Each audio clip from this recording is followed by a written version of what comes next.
I don't consider myself a designer. I don't solve problems. I'm an explorer. I'm lured by the horizon. What is over there? If you know where you're going, then why go? Exploring and creating are risk-taking.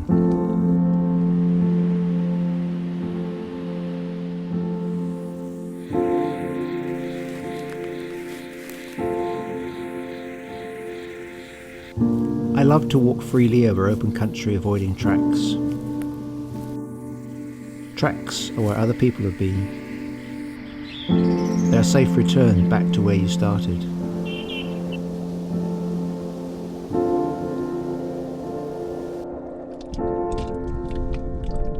In trackless wilderness and out in the ocean, I can delve deep into myself and find my place in nature.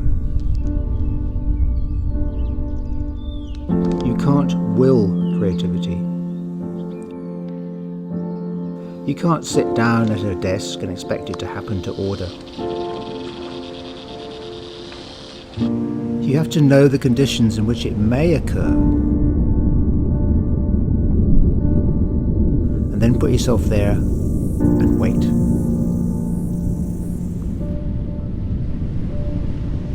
But truly creative is the unexpected, something you never knew existed.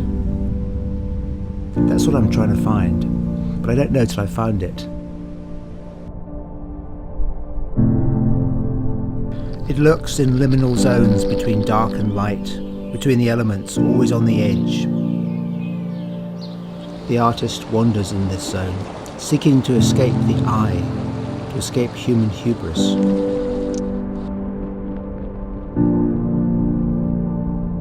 Nature is not the other, it's not something separate, apart from ourselves. We are nature, like all living creatures, and we live in mutual dependency. There are more cells, microbes in our body than there are our own cells. So what are we? Bacteria? Human? There is more complexity around one small plant than a whole city tower block. So I see my role as a designer, as an artist, to try and bring some of the sparkle of life into the monotonous grids of our cities. Ko au te whenua, ko te whenua ko au. I am the land, and the land is me.